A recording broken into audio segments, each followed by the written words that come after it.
Hi students. So today I would like to discuss with you what is competitive exams. All of you already know that what is competitive exams, but I would like to tell you that what is the psychology behind competitive exams. For any type of competitive exams like bank exams or SSC or UPSC or state service commissions, so how you have to psychologically get ready for those exams. So that's what I want to talk to you with you all in this video. So before starting, let me first introduce the definition of competitive exams by comparing with normal degree exams. All degree exams, if you all are degree holders now, who most of you who are watching this video are degree holders. When you attend your degree exams, you might have noticed that so many your friends and fellow students will be sitting around you and writing for the exam for a particular paper, and exclusively that paper has a pass mark. For example, out of 100, if you get 40 or 45 or 50, it means that you have qualified in that paper. You have that knowledge in that paper. So what happens if you consider all of you, for example, in an exam hall, 30 students are sitting and writing for the paper. If you consider that all the 30 people are on a track of running race, like, for example, I'm telling, if you stand on, if you make all the 30 students stand on the track, and that is an end track, you start your race and you're reaching the end point. But when you reach the end point, whoever is reaching the end point at whatever time, they are qualified, they are the winners. So it's like that, it's more generalized degree exams. But when you consider what is competitive exam, I'm taking the same example. All the 30 students, they are same on the track, and they have again have an end point, and they started running. Now I am giving one condition to all those 30 students that only 10 students will be the winners. I mentioned it to them, only 10 students will be the winners. So what will happen now? Obviously, who is reaching first 10 orders? First, who is reaching first, second, third, like that in the order until 10th, they will be the winners. It will come and sit in their mind, a concept will come to their minds. Then what will happen? They will start running fast. Now the concept called competition is coming into the picture. So what they will do, 30 people earlier in degree exams, 30 people, they would have realized that let him go also, I also go. And whenever if I reach the destination and I am also winner, he is also winner. But now in this condition, what is happening? Oh my God, if he reaches first, then I am not a winner. I am not one of those 10 people who are to be selected. So he will increase his fastness. He will increase his accuracy. He will compare with other people's. In earlier case, he will not compare. He will just run. In this case, he will compare himself. He will try to increase his efficiency. So guys, this is what the difference between normal exam and the competitive exams. So whenever we talk about competitive exams, the primary preference goes to UPSC IAS exams, because that is the toughest exam in all over Asia actually. Indian Civil Service exam is the toughest exam in all over Asia. Because our country is so vast, which is second democratic in all over the world among all the nations, and we are the third buffer stock in food, and we have the large varieties of religions, castes, and so many number of disintegrated peoples, and all are living together in an United Nations like India. So the administration and politico-socio administration is quite difficult. So in order to handle those situations, those conditions, and apart from that, to promoting our country is becoming very difficult task. That's why the IAS officers, all India service like IAS, IPS, IFS and IRS, all are recruited with this standard recruitment process. That's why UPSC is quite tough. But when we talk about UPSC, you should at least dedicatively work for 2 years. if you want to get through seriously. Some maybe 1.5 years, but I would suggest that one more 6 months more, so that you can increase the success rate.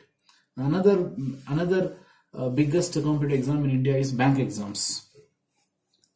So obviously, when the students who don't want to pursue for IAS exams, which is quite tough and taking quite long time, and they would definitely prefer for next category, this bank exams, and which you need to just work for 3 to 5 months before the notification or before the exam. That's highly enough. The bank exams are conducted by 3 bodies. One is IBPS, and another is SBI, and another is RBI. IBPS, Institute for Banking Professional Selection.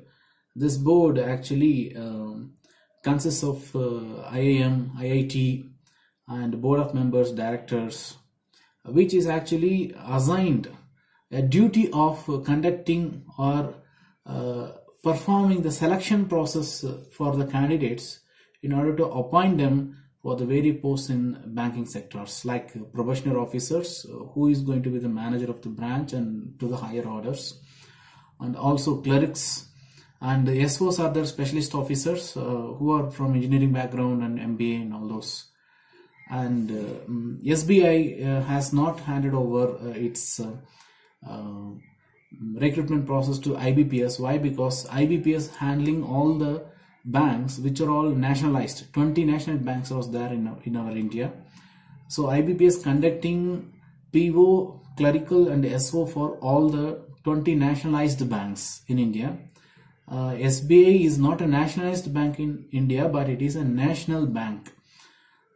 National bank means don't confuse with that RBI, that is central bank. I'm telling national bank. It's SBI has been in India quite for a long time. Even before independence. Before independence, it was known as Imperial Bank of India.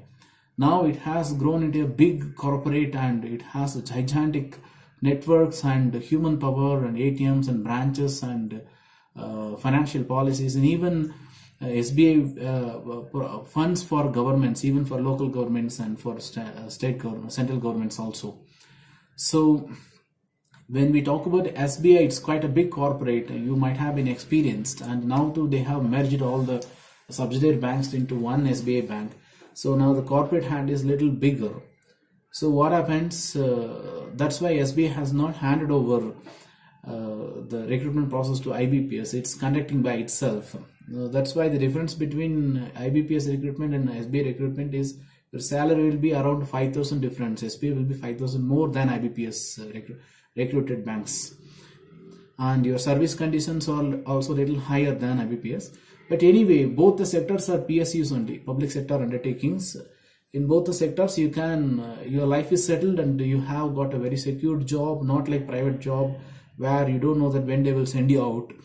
And here you can have the periodical promotions and have very dignified position. You are boss of that branch, and you can keep going higher position like zonal officers and head office, and even until chairman of the banks.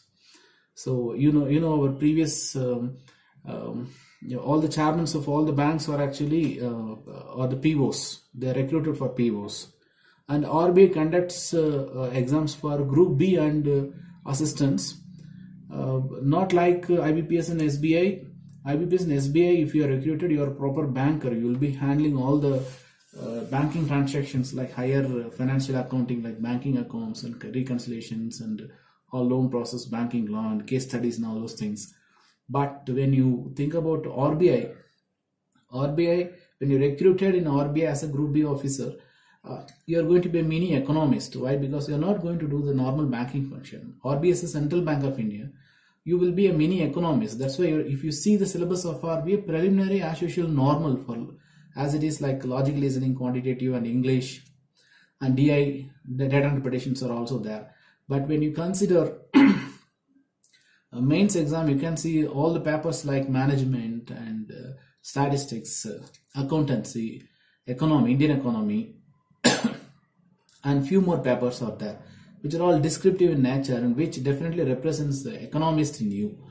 So assistants, as it is like clerks like only, you will be clerks in, you will be, if you're recruited for assistant, you will be clerks in RBI. So these three boards are recruiting for bank exams, guys. So I would like to talk about all these bank exams and other competitive exams, and what is the syllabus and how we have to prepare for it in forthcoming videos.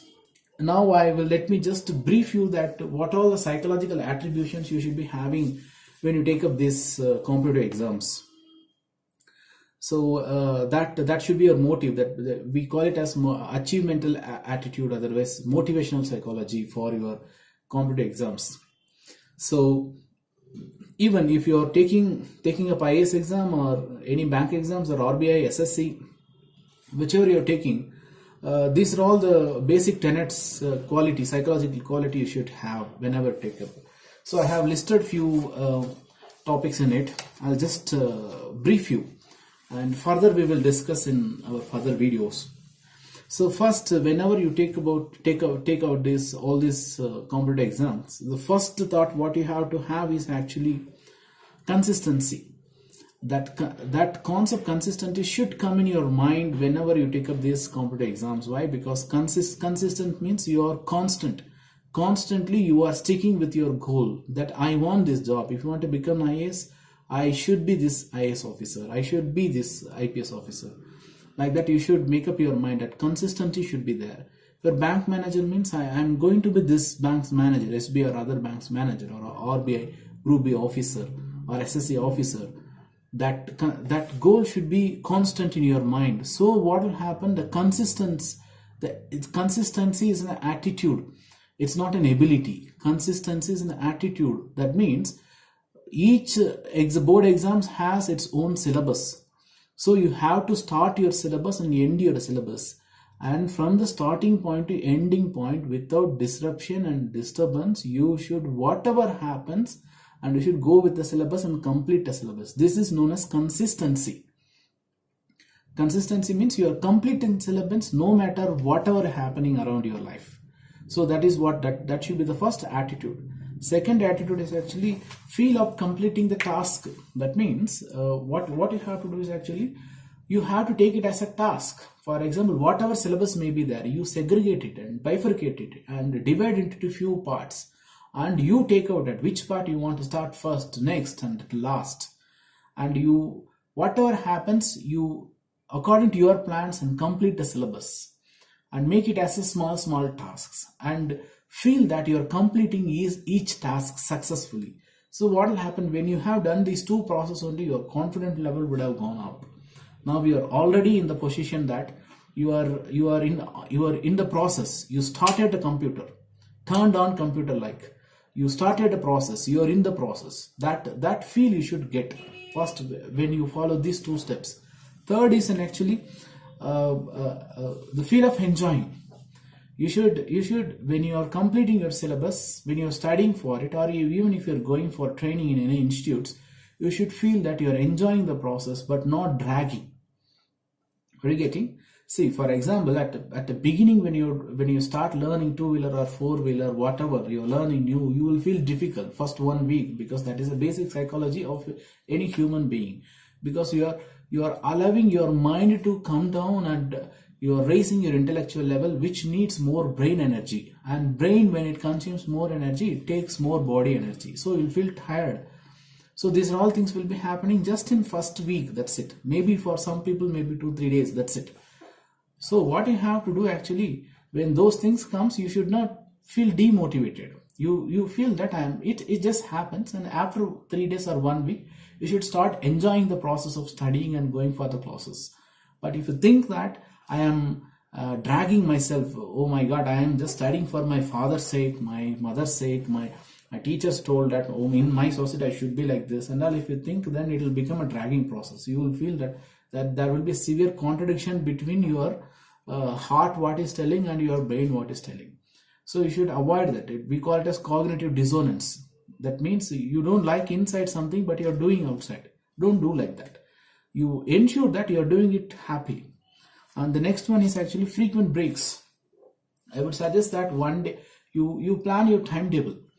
that for exam, bank exams means 3 to 4 months, and IAS exams means around 12 to 14 months. You plan the timetable. When you plan the timetable, what you have to do is actually you plan also the how many hours you are going to study for it. You know your own potential. Some people will plan that I can study only 4 hours per day, sir. You plan for 4 hours. Some people will tell you, sir, I can plan for 8 hours. Okay, definitely do it, but don't misunderstand yourself also. Don't think that, sir, I can do for 8 hours, 10 hours. Don't strain your brain and your body, so mind and body so much, which will react counterproductive, which will actually reduce your efficiency. People are slowly starting 1 hour, 2 hour, 3 hour daily like that. You can see that they're slowly increasing the efficiency. Whatever you are starting, you should start slowly. When the phase goes off, then you should be keep on increasing your efficiency. Like that, it should be your preparation, right? And frequent breaks, as I told you, that for example, if you have worked for 2 weeks, at least take 1 2 to 3 days break. Don't think about syllabus at all. Think something else, do something else, or go somewhere else and come back. Refresh your mind, recharge your brain, come back and take up your exam. Then next, you must have a hobby. When you're taking up bank exam, when you're taking up any competitive exams like this higher competitive exam in India, what you have to do actually, you must have a hobby, some hobby where you put your entire mind entirely withdrawing from your preparation to somewhere else. When you're taking rest, for example, you have worked for 1 week or you worked 1 day 4 hours, and you want to take rest. What you have to do, you should have a hobby, either watching TV or listening music or playing cricket or talking with friends or riding, driving, jogging, whatever. What you have to do, you have to take your mind completely from the preparation, put here. You are doing another new task. So like that, your brain should be there.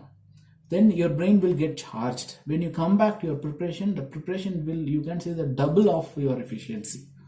The next is actually vigilance. Vigilance is very important quality of any competitive exam preparatory persons. If you are preparing for any competitive exam, vigilance should be there. What is that vigilance? If you are preparing for IAS exams, whatever you are witnessing, there should be an officer, IAS officer, IPS officer in you. You should be observing that. Like this, you have to think like that. This is what is happening in the society. This is what happening in Indian economy. This is what happening in local economy or state economy. Whatever news is, whatever you see in Facebook, Google, or newspaper, or in your mobile, wherever you see whatever news is, you should be able to see a bigger picture according to your syllabus. You know your syllabus. You might have read, or even if you read in future also, you can correlate those information with that syllabus, and you should develop that attitude that you are understanding the phenomena of what is happening in our society in multi-dimension way, as it is for bank exams also. You should be, what is happening in banking sector, why if economic survey is coming, why these rates are increased, decreased, why it is maintained moderate, what is statistical report, what is that pie diagram is talking, everything you have to analyze. So like that, you have to be always in vigilance that you are such officer only, already unrecruited officer only, and you are developing that informations and ideas in a perfect and right directive way. And next, practice. So even though if you go for a very good institute, also best institutes in India, like we have Kiran Learners Institute in Delhi, like other institute also we have in all over the world. And even if you join in those institutes, and if you're trained properly by the faculties, but one thing should be very clearly in your mind, that whatever you are taught, without you are practicing, whatever you are taught is going to win. You must practice what you are taught daily basis. If you are taught today puzzles, then you have to practice that today itself, at least 5 sums. And next day, if you are taught any other chapters like time and distance, you should practice 5 sums on the same day. And each topic, around 60 topics are there for bank exams. In each topic, if you have worked out at least 20 to 25 sums, then what happens? You would have mastered the syllabus, so that you will feel the confidence that I know the syllabus, and you will not feel overconfidence that you know where you will go wrong. So you will be easily able to handle the exam condition in exam hall, right? The next one, the last one is, exam itself is not an end. It is just a part of life. Of course, you should be ambitious and you should be passionate towards your exam goal, that I want to become this officer, IAS or IPS or bank officer or RB officer, SSC, grade 1 group B officers. Whatever you keep it in your mind, there should be passion and ambitions, but don't think that that itself is life.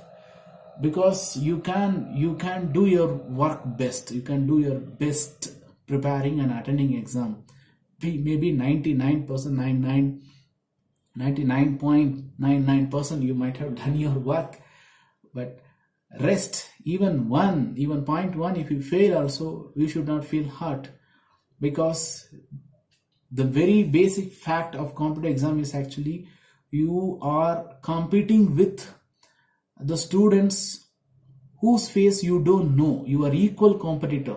If you consider yourself, you are a tough competitor, you are equal tough competitors face you don't know. When you are sitting and writing your exam in Delhi somewhere, your equal competitor is sitting and writing his exam somewhere in some corner of the country, like Bangalore, Hyderabad, somewhere, Orissa, Manipur, somewhere he is sitting and writing. He or she is sitting and writing the exam. He or she is the tough competitor to you. So we don't know that what is happening. What you have to do, actually do your best. Result will be given by the energy or whatever, the universe or God, whatever, for your work. That will come to you. But the attitude should be that I have done my work perfectly, properly. If I get results, I'm happy. If I don't get results also, I'm happy only. I'm more happy only. Why? Because I have learned something. What's my mistake? People who knows what's their strength are not a successful people. People who know what is their weakness also, they are the successful people. Once when you fail, you are going to come to know that what's your weakness, and if you correct it, the next time nobody can beat you. So this is what the basic psychological tenets begin any competitive exams when you're about to start. Remaining all the informations I would be keep sharing with you in further videos. Thank you very much. Wish you all the best.